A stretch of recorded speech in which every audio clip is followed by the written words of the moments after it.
if it is okay for everyone, we can proceed with the recording. Going now to the meeting flow to give you a few details. Presentations of the meeting will be followed, as I already mentioned, by questions and answers, session. So there is, in the screen, you can see some information about how you can raise your hand if you have a question, or you can post your question in the chat, as we already said. Going to the next slide, please. Before getting into the different parts of this webinar, I would like to give you a bit of context about the semming action. You are all aware probably what the semming action is. So just to refresh your mind, semming is fostering a share and the use of semantic assets, and likes to identify opportunities for alignment on semantic assets, definitions, metadata, and reference data, and raise awareness on the importance of the data and metadata management. So here we have identified a very interesting opportunity of how we can use LDES as a specification in the context of semming. More will come next, where my colleague Arne from the semming team will present what is the linked data event streams. Yes, thank you very much, Anastasia, for putting this webinar into context, and welcome to all the attendees to this webinar. To get going and to deep dive into the content, we first want to guide you through a story on what a linked data event stream is. And to fully grasp the foundation of the theory and the applicability of the technology, we want to have a look at the current data strategies that are being used on the market. And if we see at the market, we see there are two main data sharing strategies that are used. First of all, they make use of APIs. So make use of APIs means that there's a data owner or a data publisher who has data in a database, and some APIs are defined by the data users on top of the database and on the side of the data owner or the publisher. Second, they're being made use of data dumps. So data dumps are really just periodical dumps of the data by who the data users can retrieve the data and make use of the data in their own applications. But both strategies have some pros and cons. And out of these pros and cons, the linked data event stream technology has been founded or grounded. And to really grasp the knowledge, we want to guide you through the pros and cons of the linked data event streams. So let's first have a look at the use of APIs and what it means for both the data owner or the publisher and for the data users. If we have a look at the use of APIs, we see that there are mainly disadvantages for the data owner or publisher. First of all, they are themselves responsible for the maintenance and the evolution of the functionalities of those APIs on top of their database. This also implies quite a lot of load on their database, and thus also that they are responsible for the performance of the database and the accessibility of the data for the data users. And perhaps the most important disadvantages is that they also are responsible for carrying the cost for exploitation and for the support for the database. So there are mainly disadvantages, and from our point of view, we don't really see advantages of the use of APIs for the data owner. This implies that there are some advantages for the data users. For the data users, they can make use of their own tailored API on top of the database without or with limited operational costs, since the cost is being carried by the data owner. Nevertheless, if they want to have a guarantee on the availability of data and the reliability, they will have to pay a premium amount towards the data owner in their service level agreement, which implies a higher cost. A disadvantage for the data user is that they are responsible or dependent for new functionalities from the data owner or the publisher. And quite often there is no really a history of data. So if we sum this up, or if we make a summary of the pros and cons of the use of APIs, we can tell that this would be named as the ideal situation of a maintenance hell, because a lot of maintenance needs to be done for everyone to stay in sync and to replicate the source data. So this rounds up the first story of the use of APIs. If we then have a look at the second story, or second data sharing strategy that's currently being used, namely data dumps, we see that there are also some advantages and disadvantages for both the data owner and the data user. If we have a look at the data owner, we see there are mainly advantages. By using data dumps to share their data with the data user, they have a limited load on their database through caching. So they can add some functionalities on the side of the data user by whom their load on their database is being limited. This also implies that quite none or limited features they need to maintain in order to make their data available for the data users, and thus this implies a lower cost for support and maintenance of the exploitation. If there are a lot of advantages on the one side of the story, one can tell that there will be more disadvantages for the other party. So if we have a look at the advantages and disadvantages for the data user, we see that, quite obviously the required data would be available locally, so they don't need to implement an API on the side of the data owner, and they will be quite responsive. So that are two main advantages for the data user. But the disadvantages is also that the data will be replicated locally, and thus it's quite hard to stay in sync and up to date with the latest version of the data dump that was being published by the data owner. This also implies that often a limited amount or no history of data is out there. If we sum this story up, one can tell that this is the ideal situation for a replication hell, because a lot of different versions will be kept locally, and thus they will all be outdated or not in sync. So one can tell that this forms the ideal situation for a replication hell. Then, as told in the beginning of my story, a linked data event stream has been grounded on top of the foundations of both the advantages of use of APIs and on top of the data types. So a linked data event stream can be seen as really a publications technology to share information with multiple parties in order to allow everyone to replicate and stay up to date with the unique source of truth. So a data owner has a unique source of truth, and multiple data users can easily stay in sync and replicate the source data on their side. Since a linked data event stream has a lot of advantages, otherwise we won't be giving this webinar, we need to bring the entire ecosystem in the picture. And what a linked data event stream does or allows is that each data role within the ecosystem has its own responsibilities. So if we have a look at the different roles and the responsibilities they have, we see that the first role within the ecosystem is really the data owner.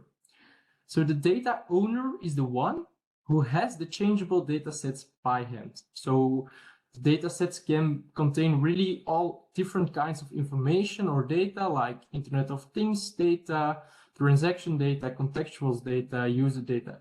It really does not matter that much. What is important within this story is that the data owner really has the data on its hand.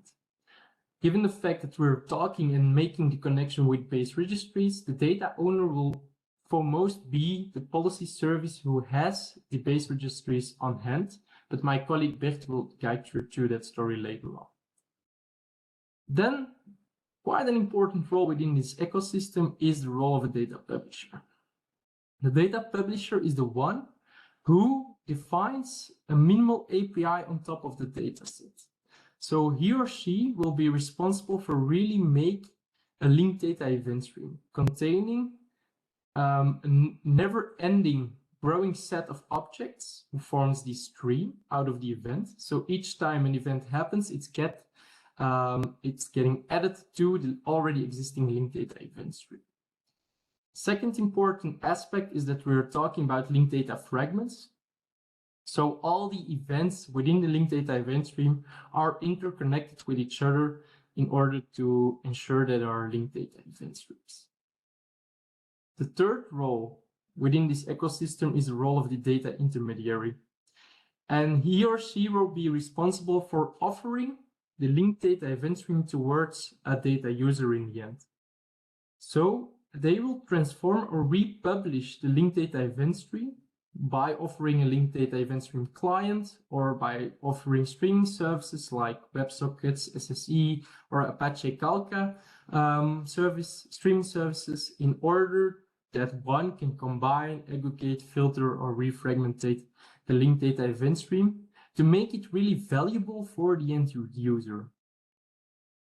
The fourth role within the ecosystem are the data service providers. So they are the one who decouple the service from the source in order that we can talk about the linked data event stream to service. This allows the data user to stay up to date with the latest version of the data. So when an event has happened, that they give access to the data users to stay up to date with the latest version. So they can provide WFS services, PostGIS services, graph database services, or IoT context programs. And then last but not least, we have the data user on the right-hand side of this story, who really build their applications, scalable application, a very important word within this context, on top of the 4 different steps that have been performed upfront. We have outlined a couple of important applications over here, like GIS tools, just applications, or data science applications can be set up on top of a linked data event stream. As you can see on the slide, but I haven't mentioned it already, this slide has been reused from Digital Flanders, from the Flemish data sensor space. So I want to thank them for having me using this slide. So this might have been a little bit more abstract. If you want to know more about what a linked data event stream is, we are referring to a couple of specifications. So we have the SAMIC specification on linked data event streams available on the hyperlink that you can see here. Linked data event stream has been built upon the tree specification. So we're also referring to that one. And then we have the smart data specification for semantically describing streams. And to really grasp what a linked data event stream could mean for base registries, I'm happy to pass the floor to my colleague Bert, who will guide us through the connection from a linked data event stream to the access to base registries. So Bert, please. Okay, now it's going to be slide click and so on. So I hope this is going to work out nicely for you.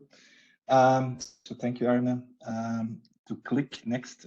So what we want to do, of course, is to bring base registries, because this is a webinar on access to base registries, and LDES together. And this is, so you have now a bit of a pitch to mind of this is an API strategy, LDES, a way of sharing data, and how does this fit. And so if we go back to what is a base registry, then we can say that a base registry is a digital system, and where you have a single source of truth of a core data that you have available in your public administration. And this one you want to share, and this is the key of the element. On the next slide, we'll see that a base registry is interconnected. And if you click on it, you will see that there are new systems connecting out of with this base registry. And this is important to acknowledge and to be aware. Probably you all know that base registries, as they are so central and core into it, they connect with many systems, not within only your own agency, but crossing the boundaries. And it's a critical element into it. A thing that is people might expect typically with registries and so on, to a certain extent, that they are quite stable and strong and so on. But that doesn't mean that their data is not evolving. And that's the next slide, where we'll see that if you click on it, that the data actually is evolving. And it comes new data and new data and new data. And this is not only that this new data has to come to these systems, but as well that the history of that system has of this knowledge and this data has to be maintained. So this is an important thing that we have to realize, that base registries, not only today's information, but as well historical information must be made available. And on this change of view of scores, you're all aware that not only the data changes, but as well the model or the information behind might change over time. So even that might be an aspect. If we then look to broader and we take it back to it, then we realize, of course, if we from the system perspective, from the base registry perspective, interoperability is a key element. And in the past, this European interoperability framework has been presented many times in the context of access to base registries. And what we'll see, if you click on it, that with this action, we provide, Arne, if you click, then we provide a lot of information and pointers towards on the legal and the organization, but we cannot influence too much on via this channel. However, on the other two, semantic and technical one, if you click on it, that's where we actually can provide more feedback and more streamlining and more ideas. And that's what we do today. So today we will provide you insight on how linked data event streams can become an element of a part of a base registry, and you can think of it as an opportunity. So how does this work? If we go to the next slide, then zooming in on a digital system again, and so on a base registry, then there are certain axes that you typically are considering. On one hand, there's the axis on vocabulary, on information agreements. That's the horizontal one. So vocabularies, application profiles, implementation models. That's not what we are going to talk about today. That's something that we mentioned in the beginning in the context of SAMIC with the core vocabularies. That's where you can bring agreements on these elements on the information actually. But there's another axe, and that's typically for registries and where you really build a system. Then you start thinking about what is the data actually. So which are the identifiers that are used to identify my objects or entities? What is the life cycle of these things? How to formulate all this? How I acquire the data or bring them together?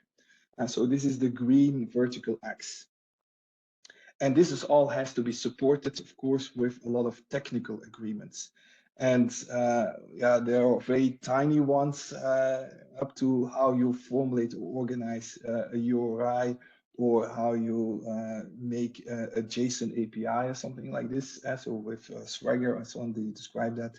But here what we'll see is that we will focus with linked data event stream on two elements actually, and into it. On one hand side, on the green, you click on it, and then you have the life cycle of identifiers and persistent identifiers. That's an element that is core part of linked data event streams, that you think of it and you start thinking of it because of that.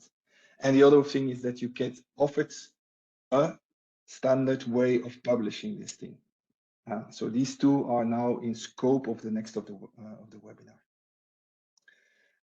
On the next slide.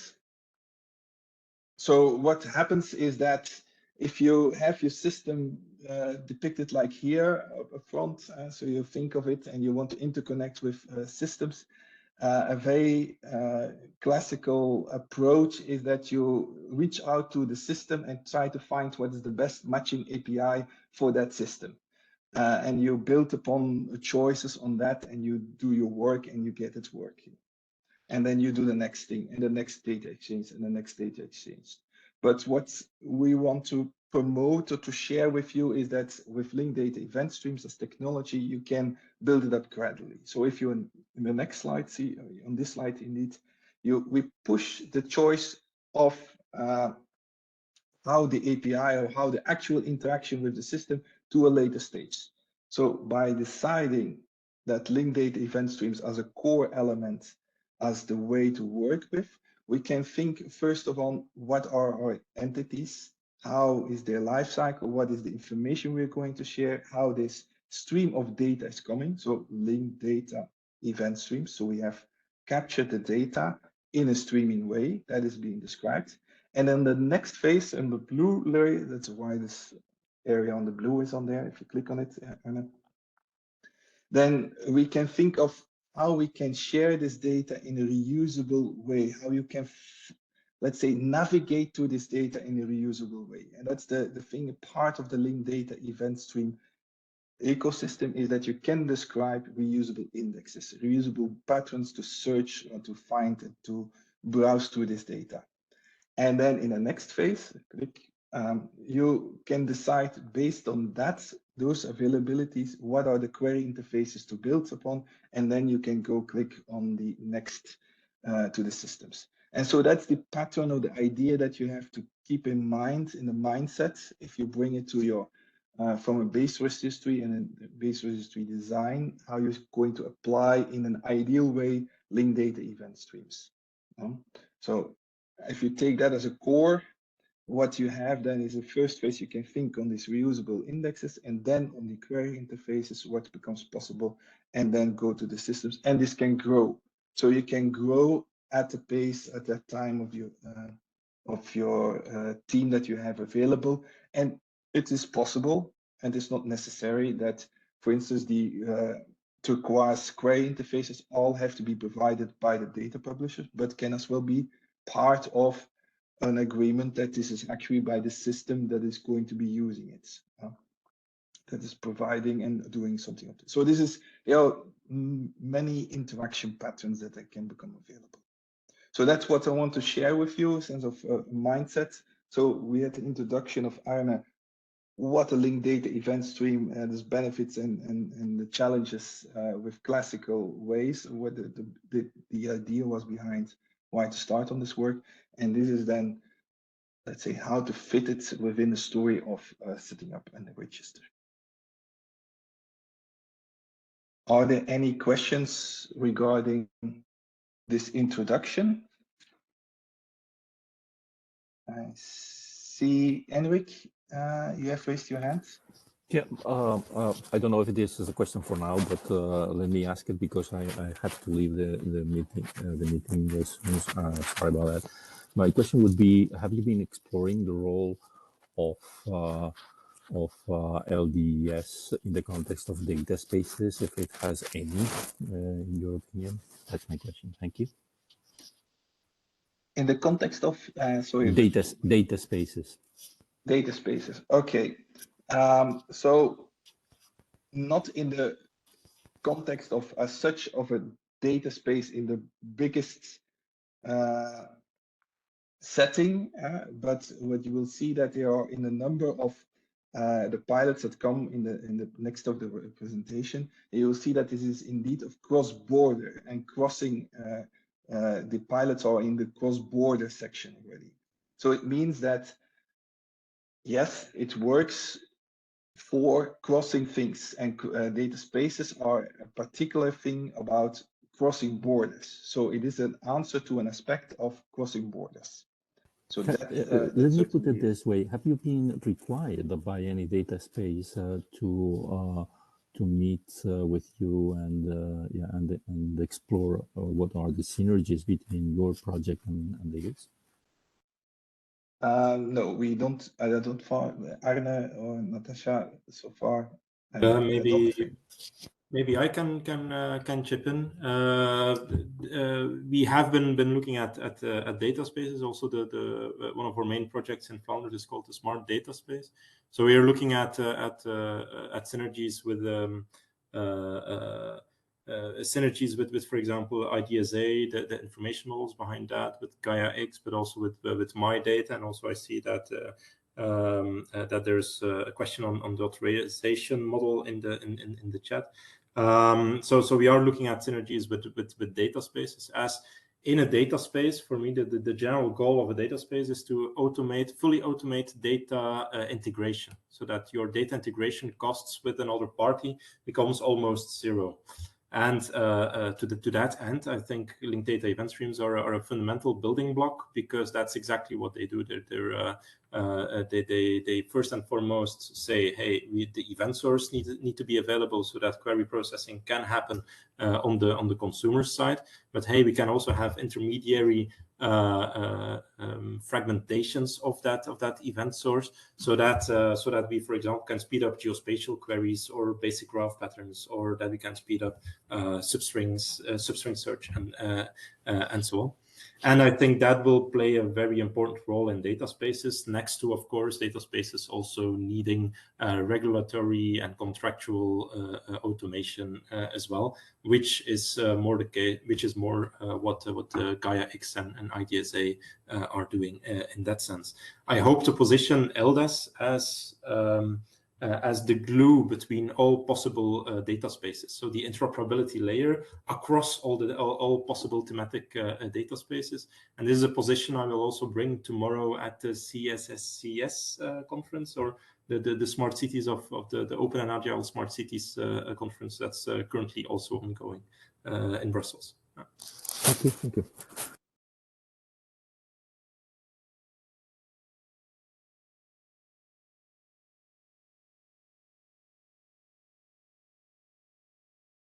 Are there any other questions? Okay. Quite some questions in the chat as well. Yeah. Can I ask a question? Yeah, sure. Or a statement, perhaps. In the initial introduction, you had a lot of cons for the current situation, where you have API-based information flow from the source to the sink. But the slide that introduced a lot of other steps in between, and this slide that we see now, it will introduce a lot of development effort for the sink, I guess. So it's not only pros here, it is flexible, I guess, but it will be a lot of effort to change the current situation to use this linked data event sourcing. Yeah, so here in this indeed the case, it's of course, if you would say it's an additional top, if you put it additional to it, then it's of course extra work and so on. So that's first. But if you see what is one of the challenges in many interaction systems to be in sync, is actually that if you want to be in sync with base registry 1 and in sync with base registry 2 and in sync with base registry 3, the patterns are actually the same, but you typically have to find your way through each time to another way of doing the syncing. So you each time have a one-on-one with this syncing approach of each of the base registries. Now, what linked data event streams offers is a standardization of this synchronization pattern. And this is neutral towards actually the domain that you have, and it is flexible enough to capture many cases to it. So this is the balance of it, that you have the standardization on that. And that will reduce in the end, of course, the integration effort, because when as a client, I already have built one connection with a linked data event stream, I might connect to another one. It might have not the same indexes or something available yet, but the way of how to interact with it will be the same a large amount, and that will take you to a benefit. So the integration efforts will reduce over the time on that. But of course, it is you will still have to connect with the system. That will not disappear. But let's say the variation in how to connect to the streaming ways will reduce. And we don't lose the semantics. That's another thing, of course, that we get as a benefit from this approach. Yeah. I'm also dying to make a comment on that comment, because it's spot on. Of course, it's everything is a trade-off.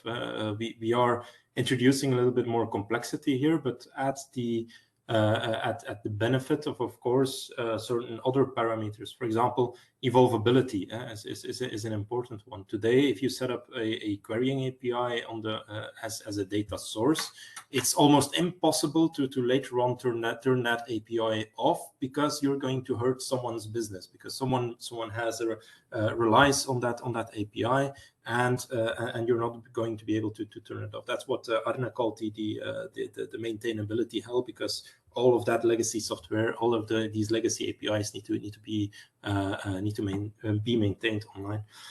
At the cost of introducing more complexity on the client side, what we're going to do is to say, look, the client will now be querying the data space and will not anymore be coded against one specific server. So right now we have the source, but through a data portal, you will also be able to see all the possible views or all the possible APIs that are being put on top of that event source. I see that happening in that added complexity. I see that in two phases. That's probably going to happen. Phase one is by just ignoring the reusable indexes on this slide and just going immediately towards the querying interfaces, because then we have a much more interesting balance in who pays for what.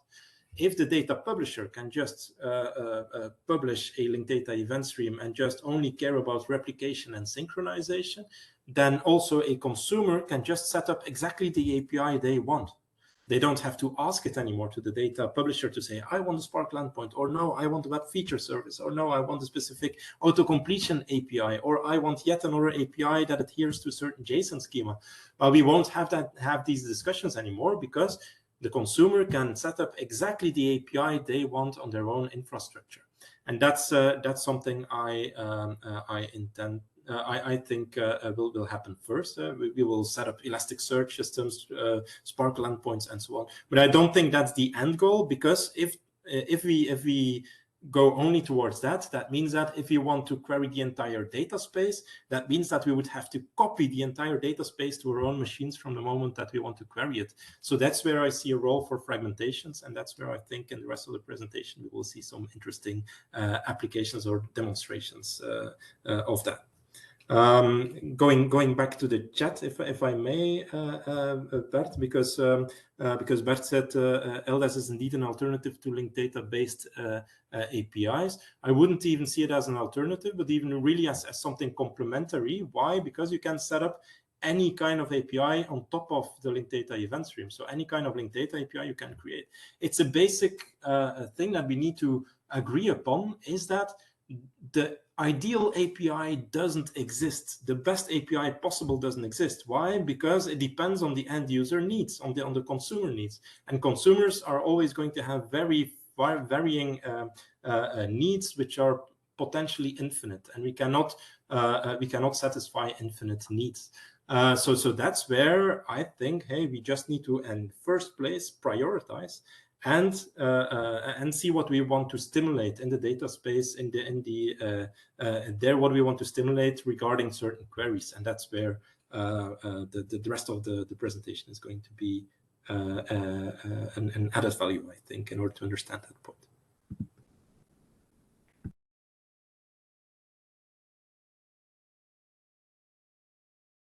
John, you have your hand raised. Yeah, my question was, we're looking at, I work in Sweden, we're looking at these kinds of solutions for interoperability in the public sector here, and I work for the business or the company's registrations office, but I work with other projects in other sectors as well. But the one thing that we often come back to is the legal issues around sharing information, or what role an intermediary can take. I just wondered, is this a solution? Is it kind of neutral from the legislative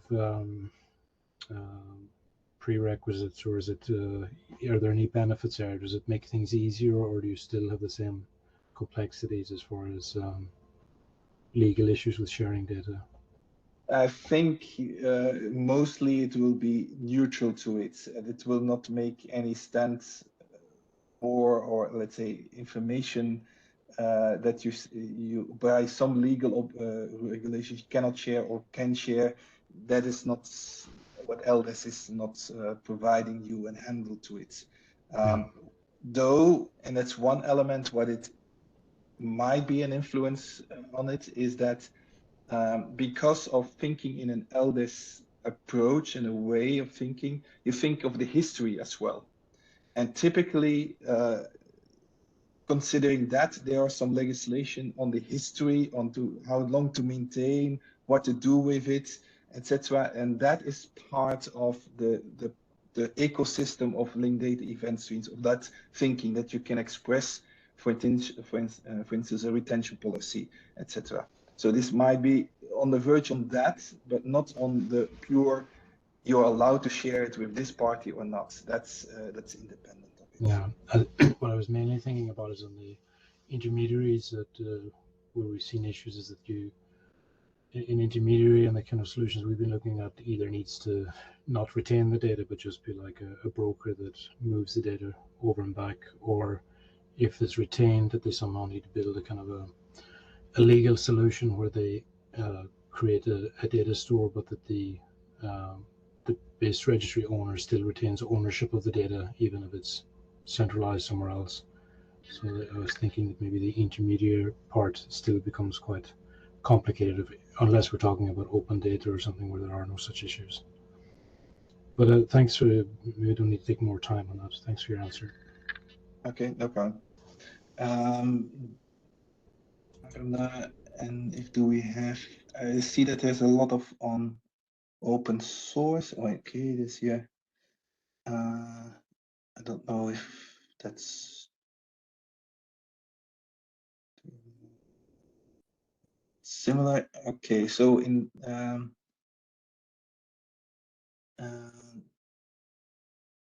Hans de Raad is mentioning about conversion to a relational database with GraphQL and REST API. Is this similar?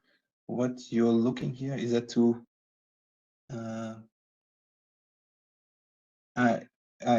so an answer to a question above, is this similar to GraphQL on top of RDF? No, this is not. So this is something totally different. So this, the principle here is you think of the data as a stream of data. And on top of that, it is described and shared in a coherent way. So that is what it is. Of course, you will find similarities if you would say I have an RDF store and a GraphQL and you do all this work, then you probably come to something similar.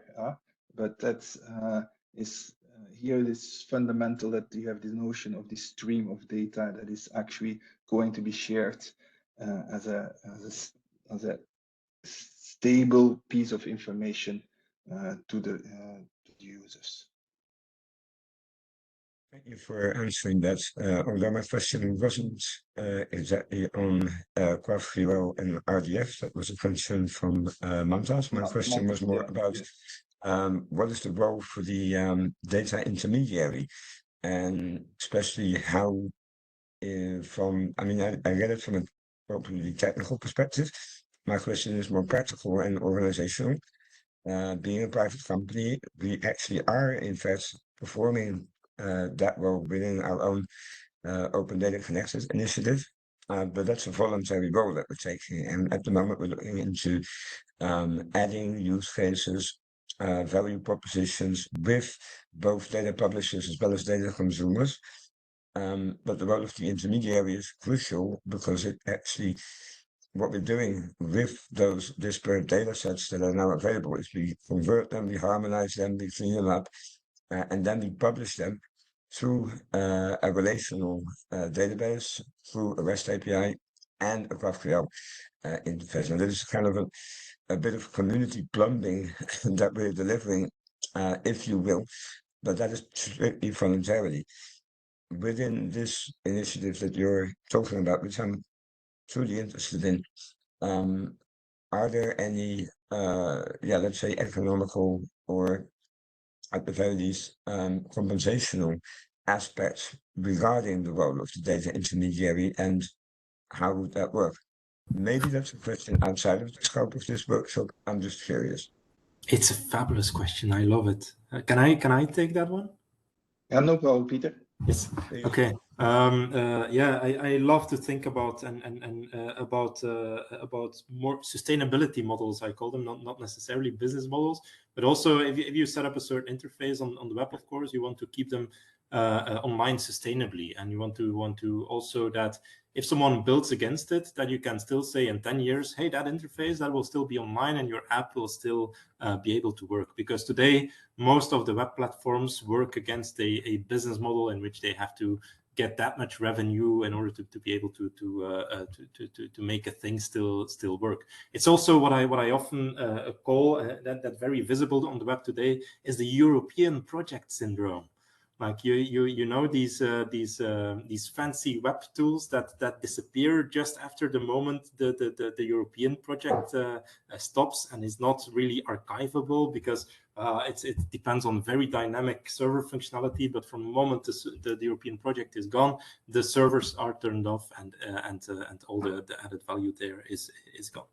So I think that we need to think indeed fundamentally about business aspects of the intermediaries, because the intermediaries are going to play a very important role in order to make this work.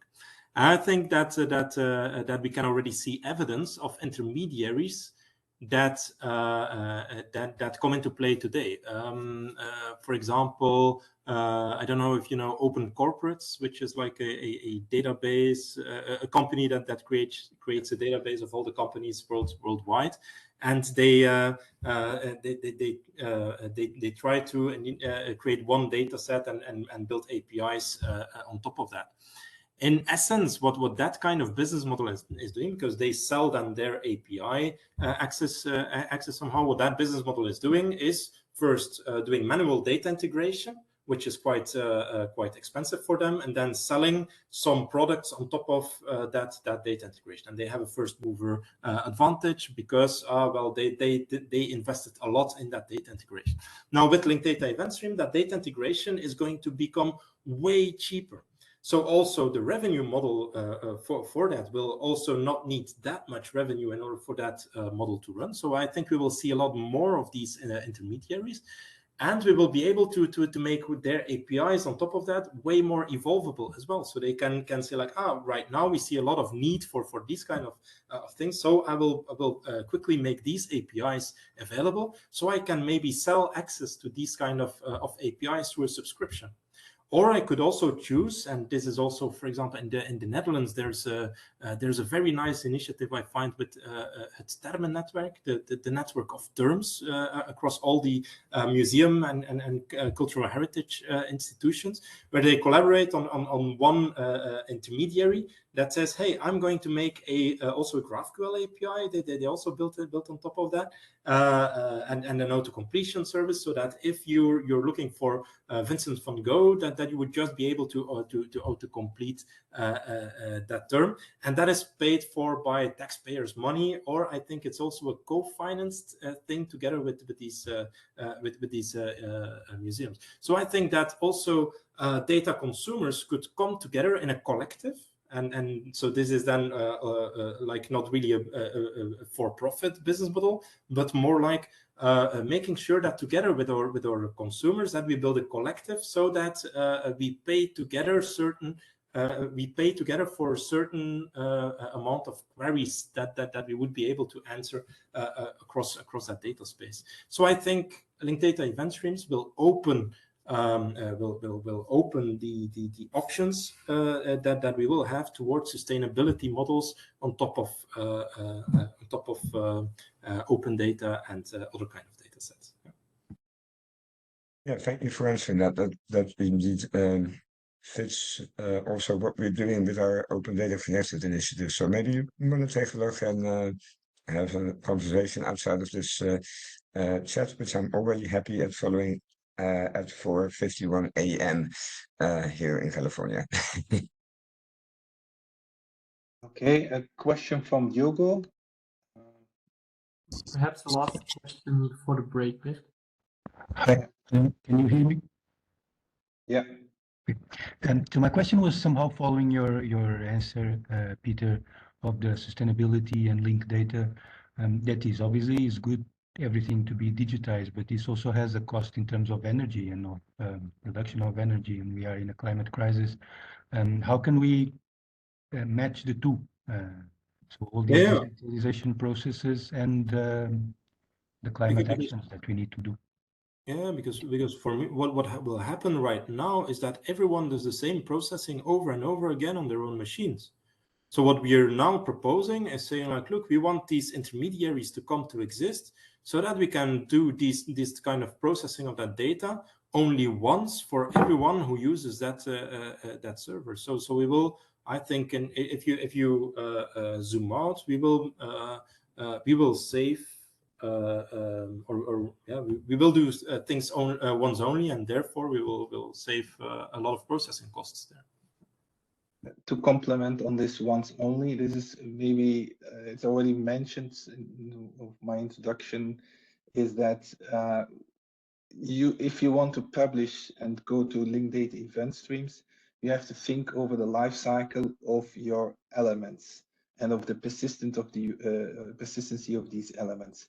And the more this is being published in a good way, in an accessible way, that if this information is shared across systems and so on, then you actually can go back to the source, you get more trust, and you can actually take benefit of other one's work about the same entity. So this is the networking effects as well can happen with this.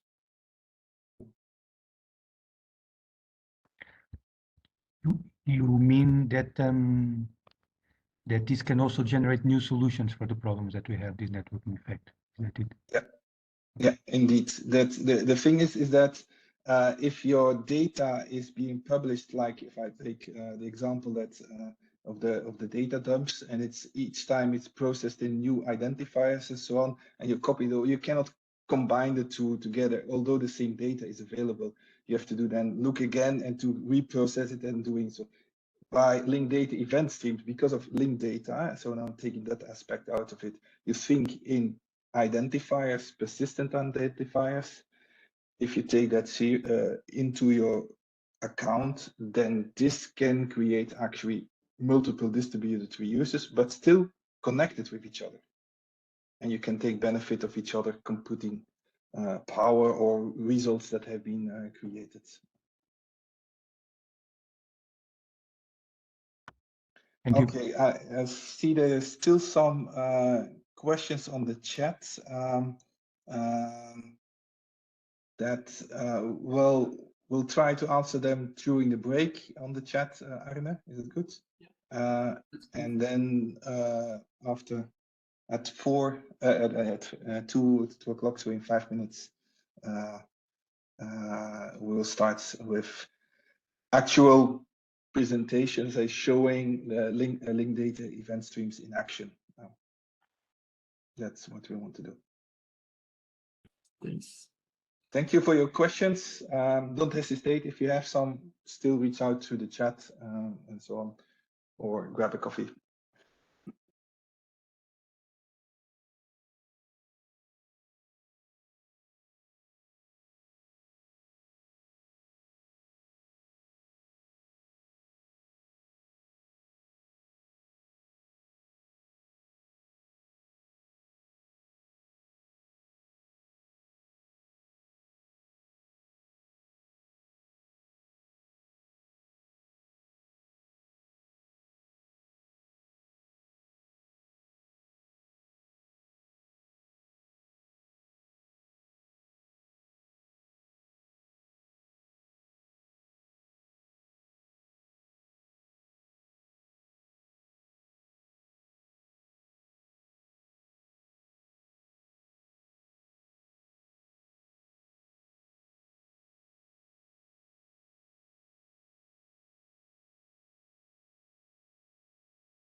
Okay, I see it's 2 p.m. Given the sake of time, I would suggest that we get going again.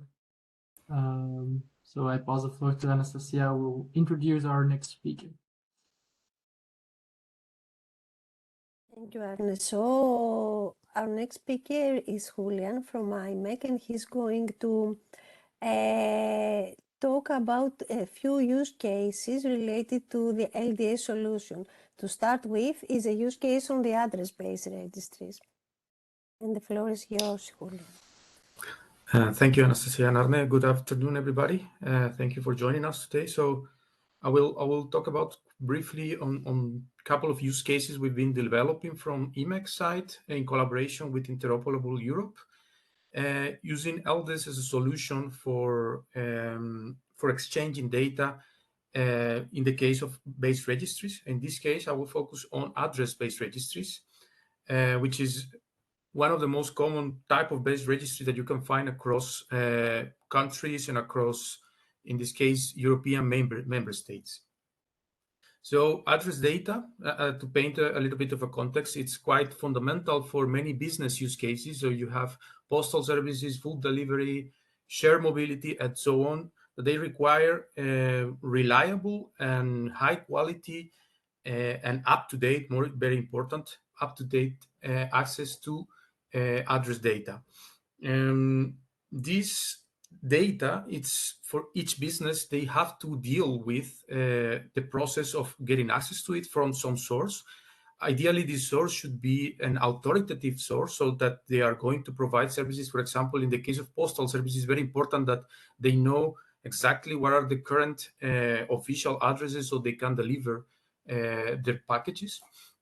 But the problem is that this data, official data, you can find it in a plethora of sources, of places, and in different ways. So, for example, you can find them linked through data portals at different levels of granularity. So you have continental-wide, national-wide, or regional-wide data portals that can give you access to some form of that data, of official address data, and different ways as well to exchange different interfaces. So the most common one, or the easiest one for these companies that require this data, is data dump, which they can just get and basically define how to reuse in their own premises. The problem is that when you do that, as Arne pointed back before in his introduction of LDES, is that this using data dumps is basically working by definition with outdated data, because data dump cannot reflect changes, and it's also up to the reuser to handle all the complexity of setting up and creating the interfaces that they need for the specific cases. There are other sources as well. Some of them are even very high quality. For example, OpenStreetMap data, in even some cases, depending on the region, they have even higher quality data than the actual official data. But the problem with this open source of these open data sources is that they are not authoritative. So you cannot fully trust it, and you cannot fully think that they are complete. So this is one of the problems. And to give an example, open addresses, for example, in one of the cases or sources of open data, this is their coverage in Europe, which, as you can see, it has quite some gaps, so important gaps that and addresses or businesses relying on these countries could not rely on this data. For example, if we look at OpenStreetMap, for example, we see one of the aspects of the disadvantages that Arne was mentioning at the beginning. They have a services called OSM Nominatim, and the API that they can put publicly has very strong restrictions based regarding reuse. For example, an autocomplete search is completely unacceptable because, of course, this is an open source and with limited resources to maintain system, so they need to limit the reuse so they can keep remaining up online. So the solution would be, well, again, go to the other extreme, just take a data dump from OpenStreetMap and reprocess it and reset it on your own premises as a business owner. So if we look at this issue or at this scenario of addresses, for example, we see that in cities that it's even more challenges for places or businesses operating in cities that lie, for example, at the border of countries or in between borders of international in between international borders. And here are some examples of cities where that lie in Europe that has this particularity. And a business operating here not only needs to find authoritative data from one country or from one state, but from at least two. And there are even cases where you have even three triple borders. So this is to highlight that this becomes more challenging, and it's important to have a source that is trustable and that you can rely upon. So our solution in this pilot was to go to the source and go to the official address-based registries of some of the countries in Europe, and we tried to create a linked data event stream from them that can then be processed to expose a service interface that can be used by business owners. And doing this part one, so the linked data event stream publishing and the post-processing of exposing these views or this projection that we will see in a bit, that can be reused by any other business process, and that this part is, as we were discussing before, needs to only happen once and doesn't need to be replicated every time for every person that wants to reuse this data. One very important aspect is that lies at the core of linked data event streams is the semantic interoperability aspect. It's important to have an agreed upon model that describes the data. And in this case, since we are talking about addresses and locations, well, we take a look and we take advantages and reuse the standard semic vocabulary from the location vocabulary, which already creates classes and properties for this type of data. So we basically apply this model to the different address-based registries that we tackle on this pilot.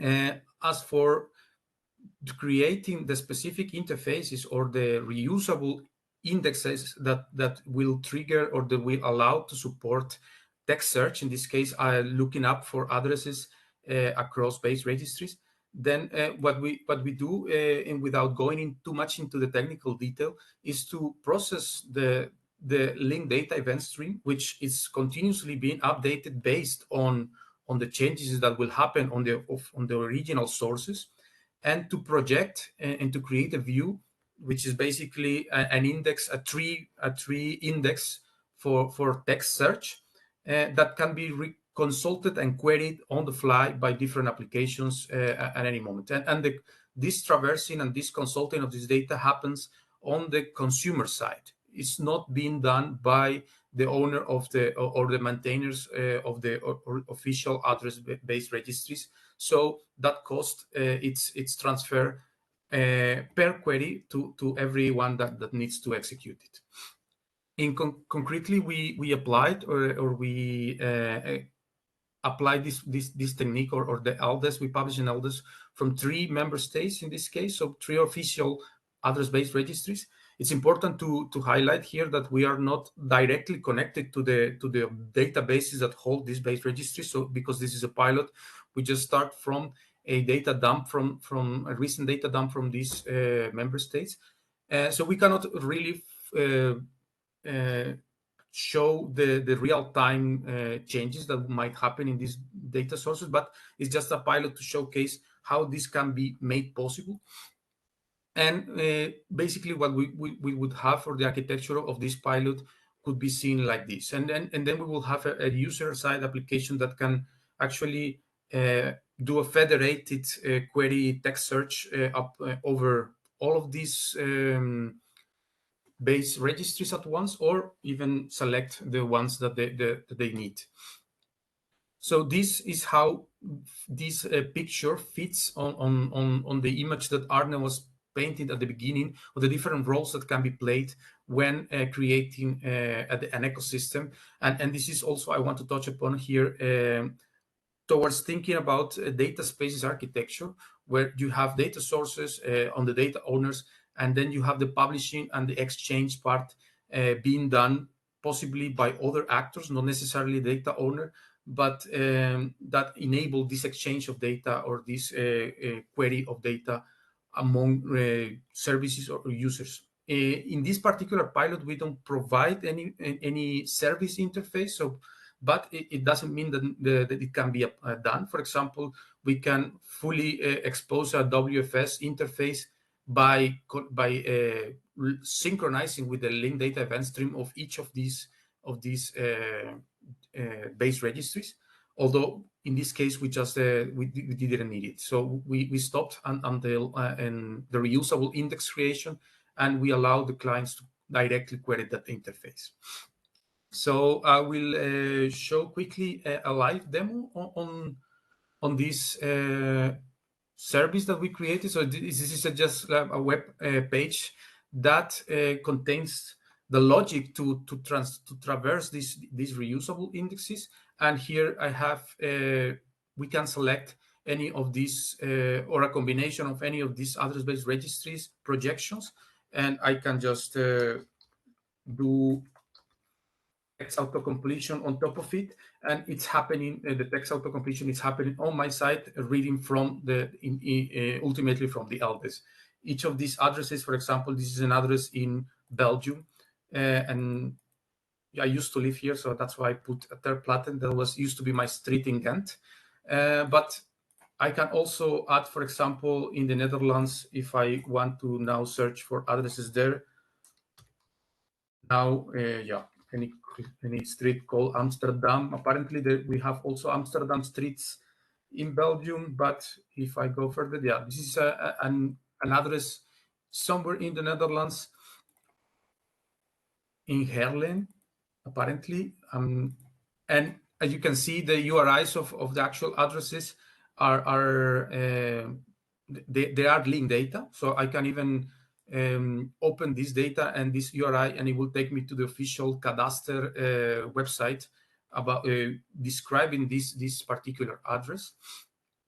And yeah, and we say that this address has type location address, which is the official URI of the vocabulary used for the EU core vocabulary for addresses. Just to showcase the one last part. So France, I don't know, something called Roy, probably. Yes, I can see addresses that contain the name Roy. And actually, I'm seeing here an address in Wallonie and an address in France as well, somewhere in France. Where exactly? Close to Bordeaux. Okay, so in this case, as I mentioned, to highlight the importance or the innovative part of this auto-completion is that it's happening across the querying is happening basically in the application, and it's happening across independent published solutions for the base registries. Yes, so I see that there are already some questions there, but I will address them, because now I will mention in a moment, because now I will mention another of the pilots that we are working on currently. I don't have a demo for this pilot yet, but it's a demo that where we want to address this motivating scenario. This is it's a scenario that it's not an official one, but it's a possible scenario where we want to talk about or create interoperability about citizen-based registries in a privacy-aware manner. So the motivated scenario is unauthorized officers of the Greek government wants to know how many Greek citizens have moved into Luxembourg in the last 2 years. So while respecting, of course, the personal data privacy constraints. So in this case, you can already imagine that there will be a need for accessing or providing interoperability information across member states, because every country, at least, they have at least one citizen-based registry, and exchanging this data with other countries or even with a European level authority require a data space thinking or architecture. So, and the way we are thinking about this, and this touches upon some of the questions I saw earlier, whether linked data event stream is only limited to open data scenarios. Well, the answer is not necessarily. It could also be applied to protected data or to not open data. For example, we can think that a citizen-based registry, it's certainly a sensitive data source which cannot be just simply made open. It would require special authorization mechanism to access only to authorized persons or authorized organizations. And the idea what we are working right now in this pilot, of course, not with real data, but with fake data to just to prove the point, is to create this same distributed data space oriented architecture using linked data event stream as the source for sharing the data and having applications properly authenticating and handling the authentication and the authorization and the access control, relying on concepts from architectural concepts from IDSA, for example. And in this case, we can also see look into implementations such as Solid to provide this access control and to have together with other standards like DCAT AP, for example, to provide discoverability of these data sources. Yes, this is a pilot that we are still working on, and in a future, in another iteration of webinar, in the future, we will try to present something on that. To finalize my talk and to maybe give room some questions. So LDES, we see LDES as an approach that can create interoperability and allow the creation of any kind of API for base registry. So it's a strategy to make the publishing of base registry data easier.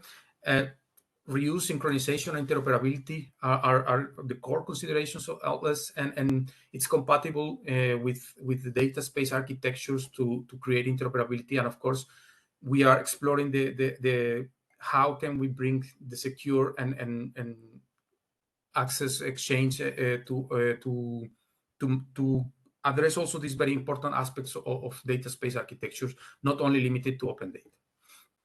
So if anybody has a question directly, or otherwise I can start looking into the chat.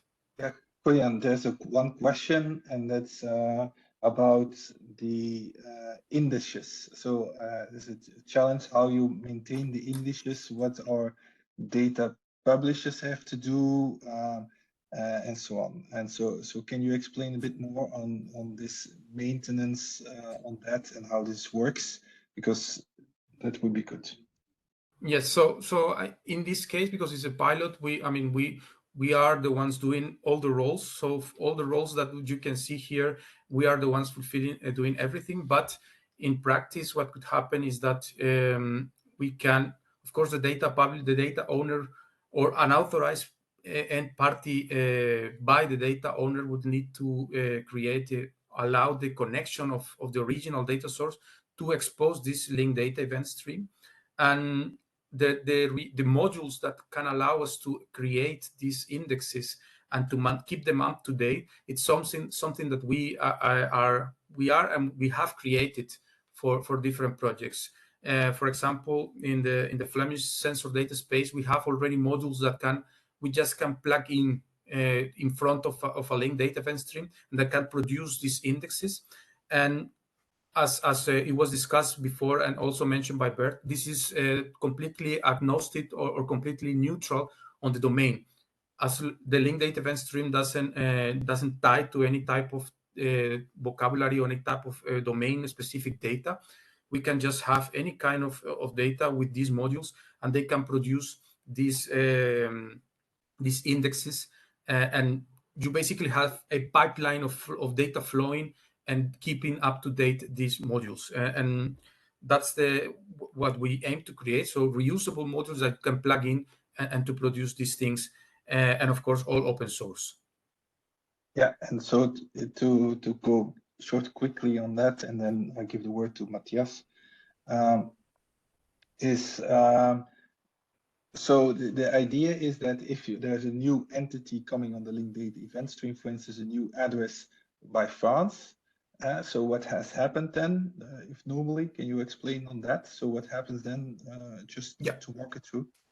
So a linked data event stream basically models the change in your data source. So every time, for example, a new address is added or address is changed the name or something like this, a new object is practically created with a version URI. So that new version, it's written into or it's published into the LDES. In the LDES writes down this new object, and that flows into the pipeline to whatever other modules you have reading from the LDES, and that will basically flow down to update your indexes. In this case, the text index. If the name changes, so that needs to flow down to update this index. The important part of the linked data event stream is, as I mentioned, that every single new change that you get in your data objects is registered as a log, and that enables that you can actually go back in time to materialize and to consult previous versions of your data source of the original base registry, which is usually not kept up to date or not maintained or normally accessible to consult. And this is one of the advantages of the linked data event stream. Okay, I hope that this is clarified. So then I give the word to Matthias. Thanks. So, I mean, there are other implementations as we have seen. I think some people have mentioned them. One of the more common ones in the library sector is OIA PMH, where you can ask for, give me all changes in a certain date, and then you will get that information. So maybe it would be possible to build some kind of translation layer on top of that kind of services. Yeah, because you can, in AI PMH, you can define your own RDF graphs that are added. So yes, maybe it's one way of looking at it as a more newer version of this. The other part that I want to reflect as an implementer of an harvesting infrastructure, it's kind of hard to update things. When you get an RDF graph, and it, for instance, for a data catalog, it contains a lot of things: data sets, distributions, contact points, data services, etc. And what you need to do is that you need to break this apart. And you need to decide whether updating a distribution means that actually you will consider the data set as being modified as well.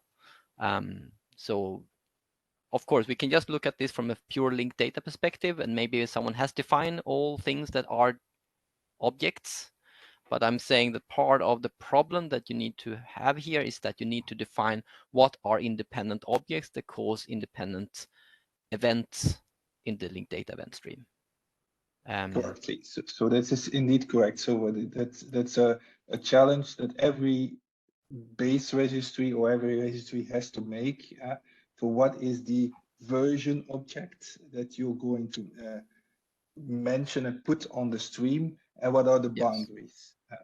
Yes, and you see that various implementers have made different change. I've looked at this in different ways. For instance, CCAN, which is not necessarily linked data natively, they consider the distributions often to be part of the package or the data set, while Enterscape, which is the platform I'm working with, we don't. We consider them to be separate entities. And how do you mitigate this from an event-based perspective when is a data set updated? So there is additional information needed somewhere. I'm not totally clear about everything here, but yeah. Yeah, I like your view on it because certainly you don't only have the version-based approach won't be the only approach in order to manage replications elsewhere, and also the way that you then interpret the version-basedness of it, or even the create, read, update, delete actions that you maybe want to describe. How you do that also is in the eye of the beholder, in the sense that a consumer can decide that, and I think in one of the next talks, Marina will talk about railway infrastructure, so we'll use an example from there, where, for example, a railway track that you put out there and say, this railway track exists, but okay, once it exists, it can then still go through certain a couple of phases, like it can be unmaintained, or it can be not used anymore, like no trains passing by on the track anymore, or it can actually be demolished, like you can have a railway track that is just removed from existence. So all these different types of deletes, probably you would say in a base registry. This depends on, of course, what the client wants to or the data consumer wants to see. So they will also then code their logic against, if something is of that type, you can just remove it from my disk. Or no, I'm just particularly interested in railway tracks that are currently unmaintained, because I'm interested in changing them into bicycle paths or something like that. So whether you want to remove something finally in a view or in a derived data set also depends in that sense what you want to do with it. But others in linked data event streams have decided to also just entirely disregard the version-based management style that is typical for base registries, I think, but have just used activity streams, create, read, update, delete notifications on top of it. For example, the event notifications specification is one that does that. And is also basically a linked data event stream in append-only log of immutable members. And that is also then something that you can just say, from the moment I get a delete, then I will use that as a trigger to delete a certain entity in my on my server. In that sense, so different management techniques of event sources exist, and we just need to be able to describe what event source management technique we are using at that time, and there's certainly still work needed in that area. Yeah. Can I just have a very brief comment on that? Matthias, sorry to interrupt, but given the sake of time, we really have to move forward. All right. Put it in the chat. Put you in touch with Peter, so your question can be answered afterwards. My apologies. So I pass the floor to my colleague Anastasia to introduce our next speaker, and I will share my screen. So our next presentation is from Marina Aguado from ERA. She is going to present a success story of the railway infrastructure. I don't know. Good afternoon, everyone. Not sure if this is the latest one. So, yeah. Let's see. You pass the next slide. As well, Marina, if you want to. Is the last one? Okay. Please.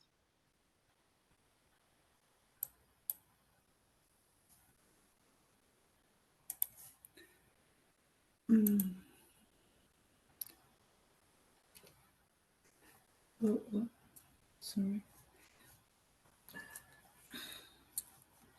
I don't know.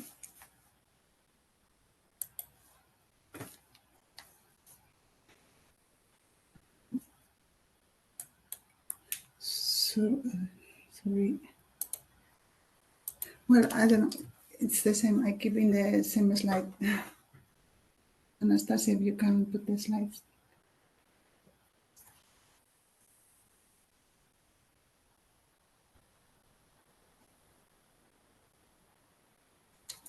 Yeah, first slides will be very fast. It's about what is the agency doing for living. We are part of the technical branch.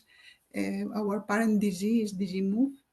So the agency has the role to ensure the interoperability and safety in the European railway network. So part of our legal basis is dedicated to interoperability. So one can take a train in Spain and go to Germany with the same locomotive, same signaling system, and the same, and without stopping. So next slide. And all this is set up through, as I mentioned, a set of legislative and terminology package with different rules, trying to harmonize the processes. Next one. So the agency, in order to facilitate that interoperability needed for this seamless movement across borders, we host a set of registers, base registers, linked to the description of the railway topology and linked to the description of the authorized vehicles, the rolling stock. And this is part of the agency data landscape. There is another part linked to how this is handled for linked to the exchange between the rolling stock manufacturers and the operators. So what happened, it was that our legal framework specifically defined a kind of a vertical manner, different data sets not linked to each other. So a couple of years ago, we initiated a data-centric approach and verification of our railway data sets using semantic web technologies. And currently, we build over the European data platform, host.digit, a knowledge graph, a Sparkle endpoint with all these set of elements, more or less 30 million data statements with the description of 270 tracks and stations, very technical, more than 200 parameters per track, and the corresponding information for the vehicles that are capable to run over these tracks. Next one. And the next one. So if we think about the European interoperability framework, in-house, what we have a legal interoperability, a legal framework that is the full railway package. Then we have the agency, this railway package is transposed at each member state level into a national regulation, and then everyone needs to comply and send the data to our premises. And there is a kind of organizational interoperability where we set up the different roles of the different actors involved. And then thanks to, we are applying semantic interoperability to link with a vocabulary, to link the data sets that each of the member states provide us. Why we move to this semantic interoperability? Because of a use case that it was the route compatibility check that appeared in our legislation, saying let's wanna check if a vehicle that is authorized is able to run over a specific route. So we have two silo data sets with different data models that we needed to amalgamate. Next. And why, once that we set up the linked data space, why we need a linked data event stream? Well, in our, first of all, the legislation says that every time that something changes in the infrastructure, the IM needs to send update immediately, or as soon as it's the data available, needs to update the information. So we start feeling this temporary challenge. And what we do currently, or what we were doing, it was that every time that something or the data provider needs to update something, it was a bulk update of the full XML of their railway network, a huge file. So gradually, the legal and of course then the approach is to become a smart upload, a differential upload, and also to be able to notify every time that something changes in the railway topology to the operator that runs train over this railway topology. But a kind of differentiate, not when something changes in speed or a small parameter, not when the full network is updated. Next. So in this slide, at the end, what we are trying to do is the member state is the data publisher, and what we do is the kind of republish. They are the data providers, we are the republish or publisher, depending on the case of the maturity of the different member states. And then we have in Sparkle on the client side. Why? Because there are plenty of other services that can be built upon this data knowledge graph. So next. And this is an example or an overview of why we started with the railway infrastructure, because in general, every change in the railway infrastructure will impact the planification. It will impact, for example, someone when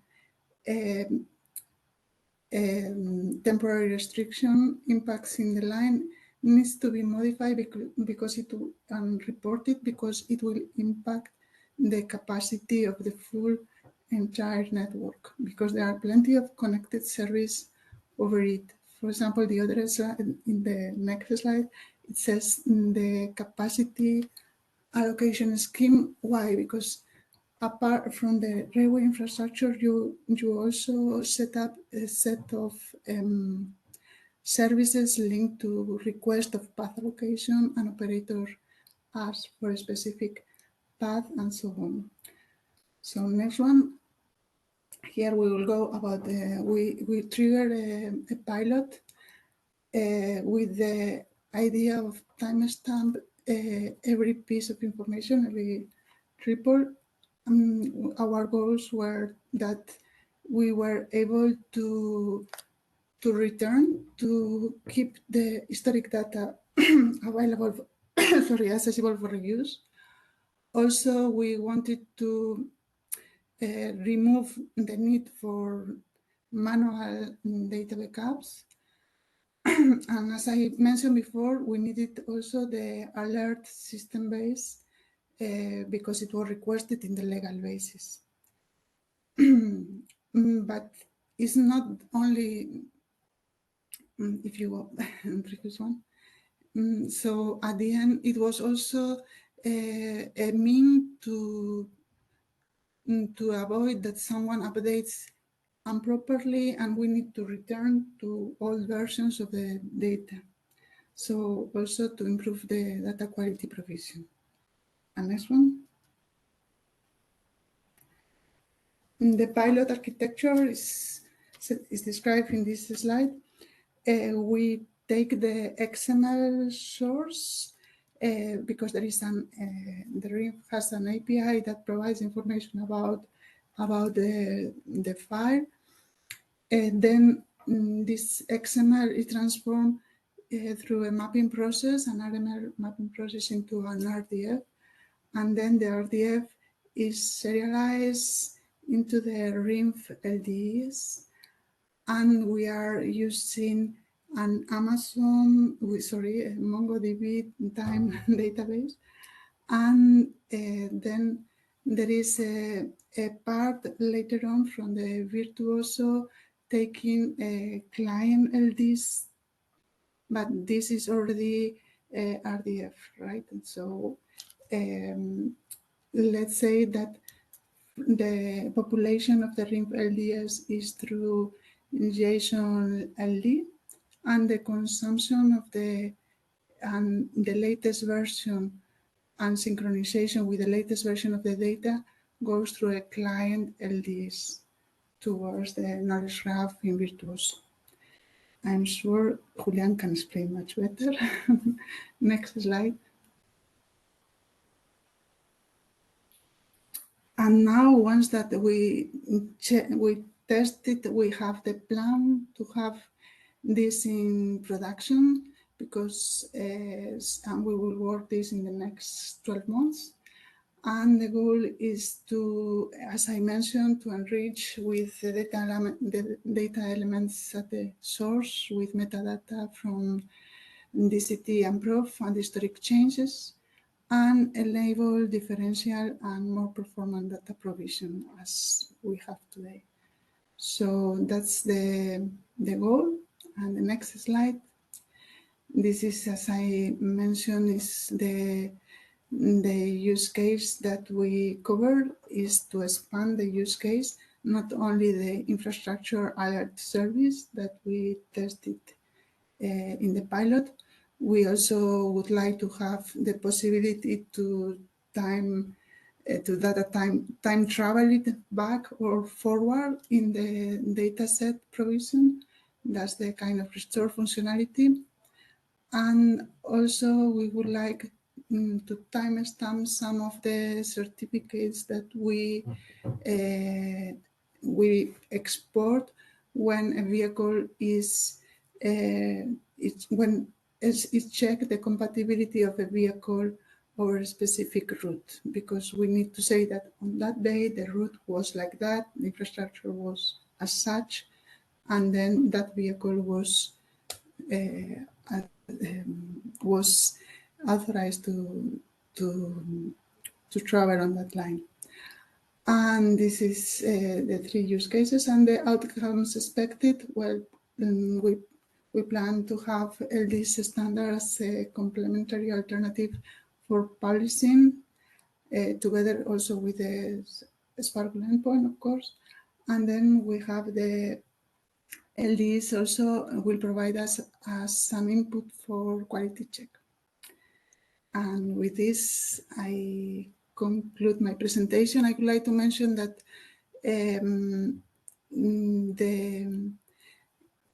the need for the data providers to check, to plan, to offer how is going to be a railway line, if for this line will become a higher speed or not, is already today in the legislation. That's why we need to say, okay, the validity date of this parameter is from time to time, and we plan to forget all these validity dates with a more accurate timestamp from this. Sorry to interrupt you, Marina.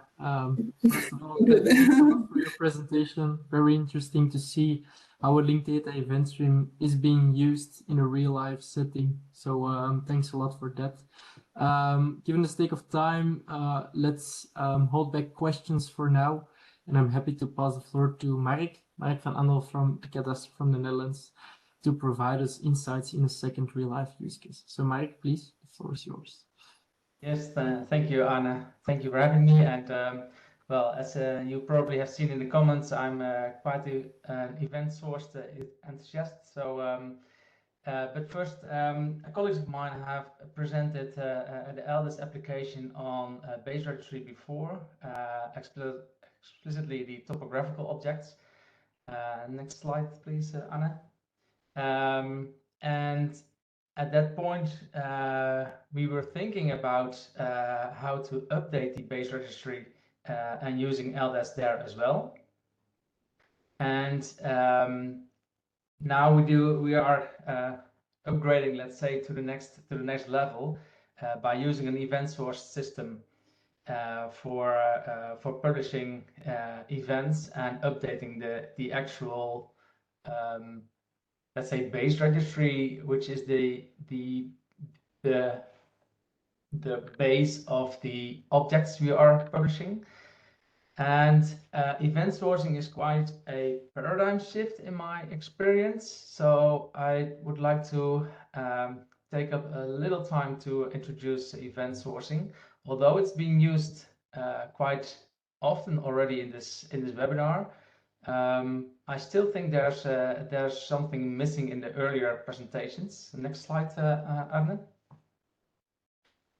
Because when we are looking at a base registry, we often see a database symbol, and in some way objects have a certain state there. And well, I work at the land administration, and the objects we publish are parcels of land and the ownership of it. But the source documents are deeds coming from the notary, and the deeds are describing a transfer of land, not ownership of land. It's just a transfer of land. But we publish the ownership of land in the base registry, and in the let's say regular way or the previous way we had our system, we had legal how do you say that?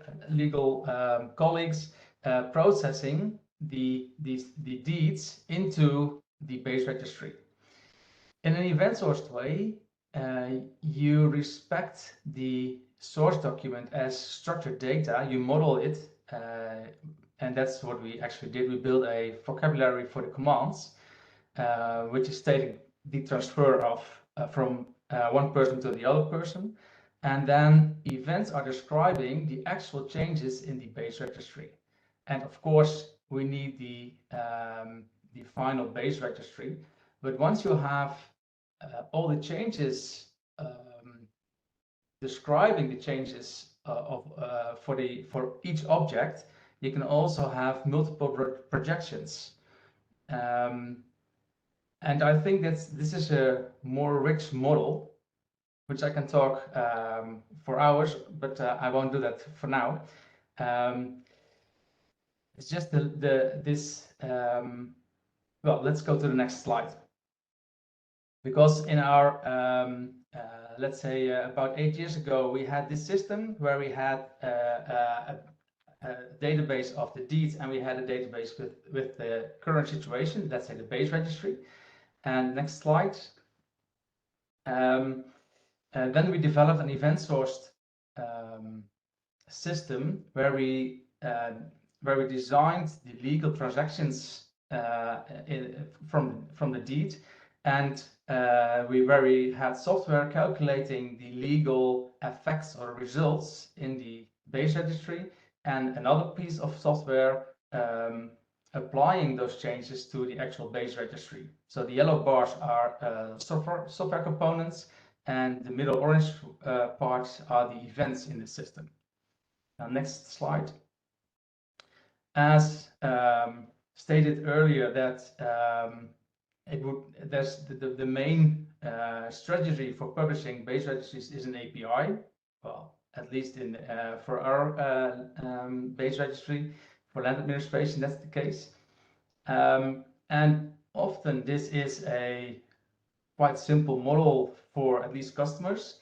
But what if a customer needs more? So if a downstream process needs more, then I would like to have an alternative, especially a local alternative. So that's the next slide.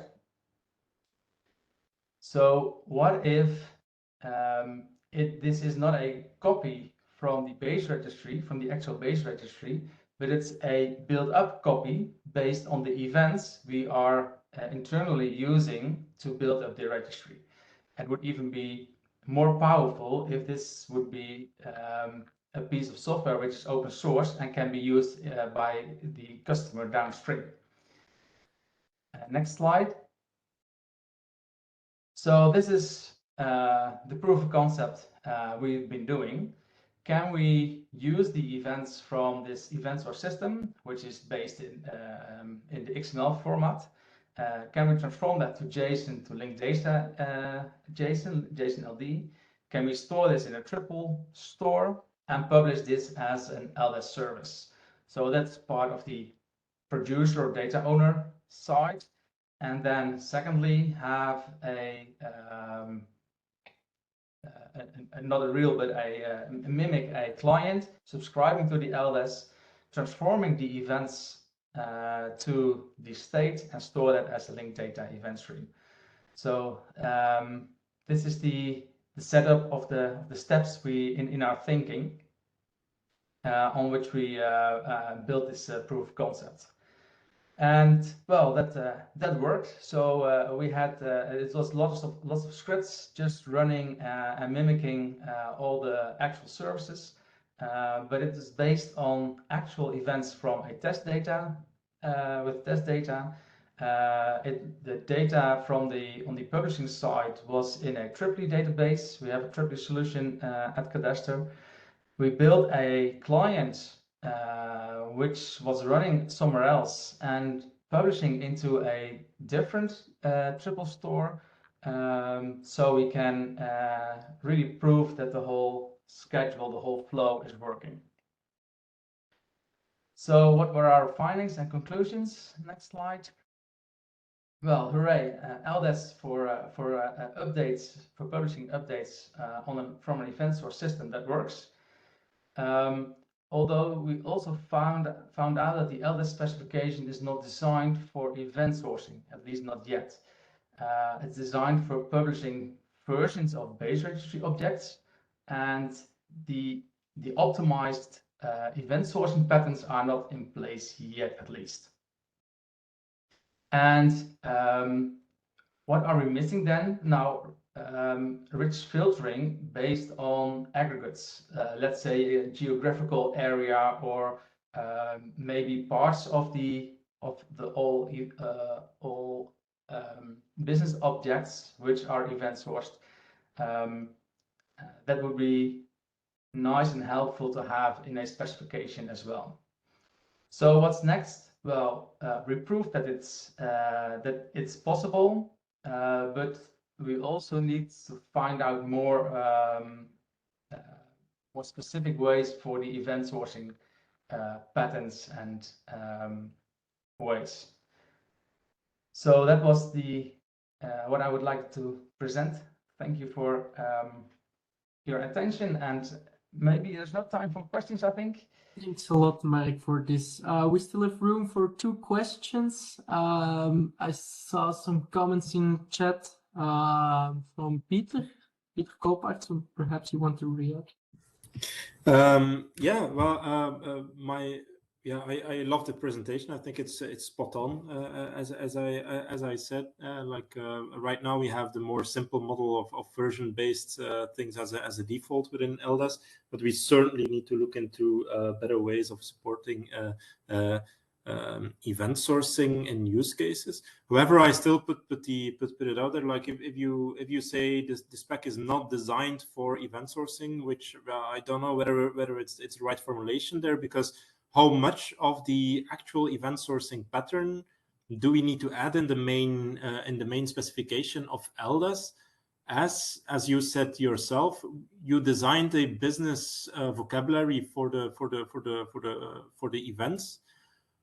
Doesn't that mean that in fact the specific event design is in a different spec than LDES itself, and that should be handled by, for example, NEN 3610 in your country? Yeah, that might be true. Although you support timestamp navigation, why not support aggregate navigation as well? Okay. That would be a nice extension, I would say. I wonder if we don't already support aggregate. Yeah, can you put that question on email, and then I can follow up, because I would love to see it in code examples, and then maybe we can discuss about it. Maybe it already works, and if it doesn't, then I'm 100% on board to add that to the spec indeed. Sure.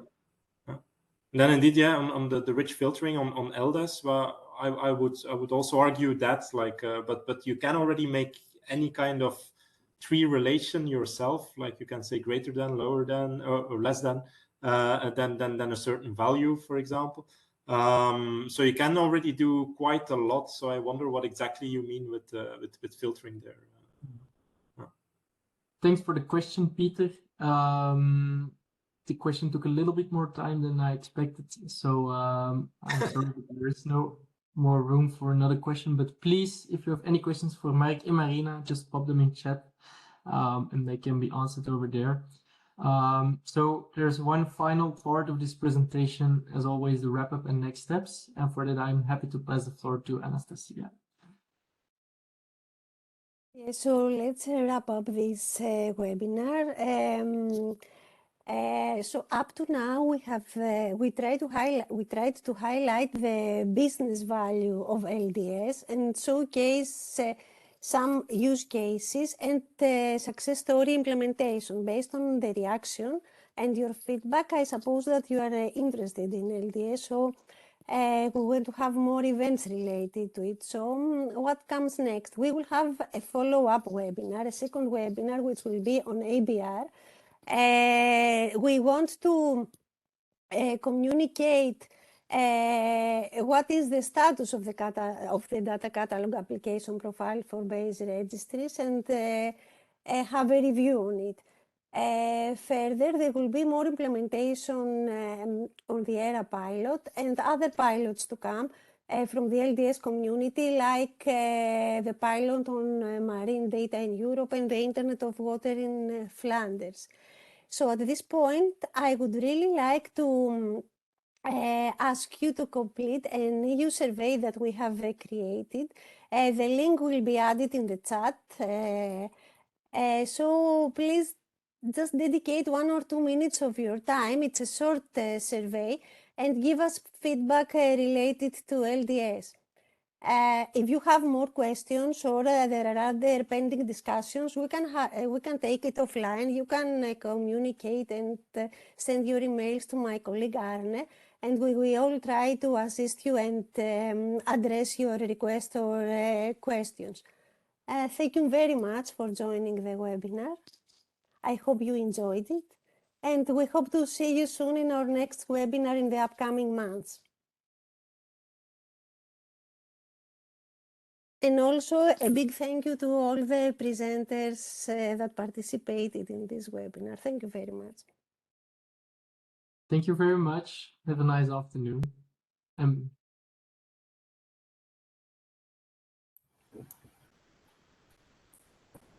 Thank you for a good webinar. A quick question, the presentation